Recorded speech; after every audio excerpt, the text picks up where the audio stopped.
Hello, my name is Juan Carlos Gamarra, Ambassador of Peru to the United Kingdom, and continuing with our cycle of Bicentennial Dialogues, I'm very pleased to be with Professor Natalia Sobrevilla once again, who will talk to us this time about the landing of San Martín in the Bay of Paracas. Natalia Sobrevilla is a professor of Latin American history by the University of Kent. She is PhD in Latin American history by the University of London and has a degree in history by the Catholic University of Peru. She is also Magister in Latin American History and Geography by the University of Vienna and has several books, publications, and articles on issues related to Latin American history. I have to mention also that she is a direct descendant of the heroine of our independence, Maria Parado Bellido, a very important fact for us. So thank you once again, Natalia, for being with us today, and please give us your remarks. Thank you, Ambassador, for the introduction and for the invitation. So we're talking today about the arrival of San Martín and the troops to the Bay of Paracas. And this happened on the 7th of September of 1820. And this is a momentous point in the whole process of independence in Peru. So this had been an expedition that had been very long in planning.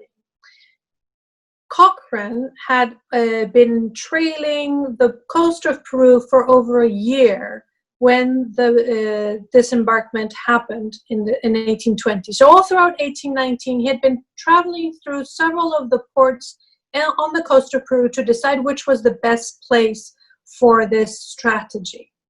The troops had left Santiago, Valparaiso, and well, first Santiago and then Valparaiso on the 20th of August of 1820, and they were preparing to receive a huge amount of support from people in Peru. San Martín took 3 trunks full of uniforms for the people that he was hoping would join on his campaign as soon as the troops arrived. Now, the place where they were going to disembark was kept secret from everybody in the convoy. The only ones who knew were Cochrane and San Martín. And San Martín had designed this very expertly because he had the ambition to have a campaign onto the highlands of Peru. Also, San Martín had a huge disadvantage because he only had 2,000 to 3,000 men. The viceroy had 20,000 men in Peru. So the balance was very skewed towards those who were loyal to the crown. So at that point, he had chosen an area that was to the south of the capital, Lima, in a very quiet bay in the city of, near the very small city of Pisco, because he knew that it was not going to be extremely well guarded. Now, for those of you who've had an opportunity to go to Paracas, it's a very tranquil bay, and the place is defended by a geographical or a set of stones that make it a very special place that is got very clear water, very good for a 4 a.m. disembarkation of 2,000 to 3,000 men with horses, mules, and all their accoutrements so that they could go on to battle. Now, after arrival in Paracas, they move on to Pisco, where they take over the city, and then very soon on, an expedition is formed to go up to the Andes, first south to the cities of Ica and Nazca, and then up to the old road that had been there for thousands of years, had been used by both the Inca and even before them the Wari civilizations, to join the southern coast of Peru with the Andean region of Ayacucho.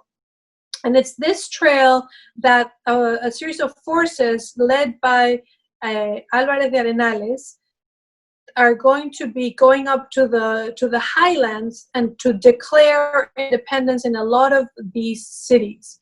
And then San Martín is slightly disappointed because he does not get the amount of people joining his forces immediately. He does have some slaves from the nearby haciendas that are promised freedom in exchange of fighting, and they are joined into the Army of Liberation. But then they're going to re-embark, leave the southern part of Lima, and move to the north of Lima.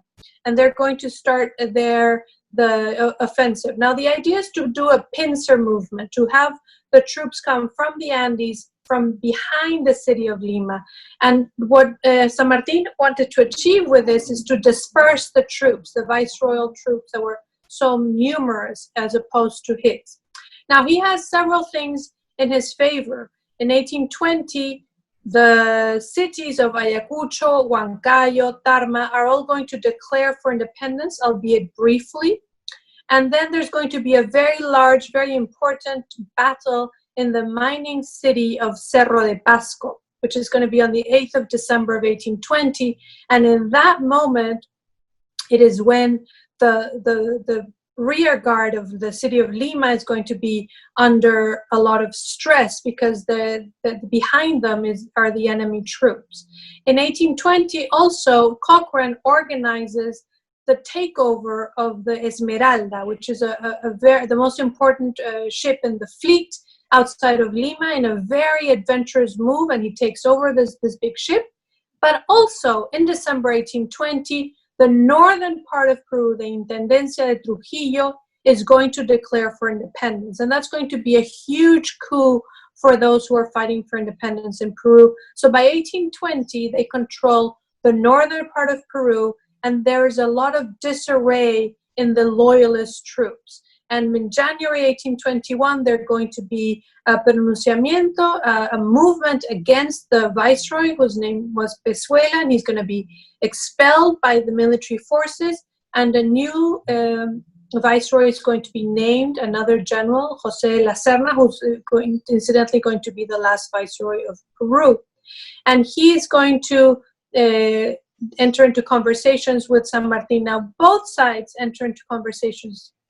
And 1820 is also a very momentous year because it's the beginning of the liberal triennium in Spain and the reinstating of the 1812 constitution that is reinstated in Peru in September 1820, just days before San Martín disembarked. So the political situation that the loyalists, the royalists are finding themselves is quite complex. And that is going to force them to eventually leave the city of Lima in July 1821, and the most important members of the city are going to invite San Martín to come to the city. On the 15th of that month of July, they're going to sign a declaration of independence, and on the 28th of July, which is the day we celebrate for independence, it's going to be the public proclamation of independence. Natalia, thank you very much. Perhaps you could say what was going on with Bolívar at this time. Yes, well, in this time, Bolívar had already been very successful in the northern part of the continent. He had liberated the new kingdom of Granada after the Battle of Boyacá, which was in 1819, in August 1819, and a Congress had met for the Congress in the city of Angostura, that was going to proclaim the creation of the Republic of Colombia. And this is something that we very often refer to as La Gran Colombia, but back then it was a new invention that Bolívar put forward of putting together the provinces that had been part of Venezuela that joined after the Battle of Carabobo, and the provinces of the new Kingdom of Granada, or New Granada, to join them in one larger country. And his ambition had been as well to liberate the southern Audiencia de Quito and include it in this large Republic of Colombia. But to do so, he had to, well, first liberate Caracas after Carabobo, but then go to southwest New Granada, the cities of Pasto and Popayán, that were extremely loyalist, and they had a lot of trouble in the same period as San Martin was finding that loyalists were very entrenched in the southern part of Peru. It was the same in the southern part of New Granada. And it was also at this point that Bolívar decided that he had to get the support of slave owners. So his early support for the abolition of slavery, he abandons that, and he is much more subdued in terms of what he's going to promise Latin Americans that participate in the wars. Now, eventually, he and his aide-de-camp Sucre are going to reach the area outside Quito, and they are actually going to need the support of San Martin, and San Martin sends troops for the final battle of Pichincha, which is going to take place in 1822. In May 1822, it's going to be the final battle that liberates outside of Quito and contributes to the liberation of this whole northern part of South America. After that, the city of Guayaquil, that had historically always been part of the Viceroyalty of Peru, is going to declare for independence, and it's going to be incorporated to the Republic of Colombia. And at that point, San Martin is going to leave the city of Lima. This is already 1822. And he's going to go and meet with Bolívar in a very famous interview that took place in 1822 to see what was going to be happening, because the royalists were still extremely powerful in the southern Andes. So Bolívar by then had liberated all the north, but still the south remained. We do not know what happened in that conversation. It's remained a mystery since then, because Bolívar and San Martin decided there would be no record of it. But what did happen afterwards is San Martin returned to Peru, opened the first Peruvian Congress in September 1822, and left for exile.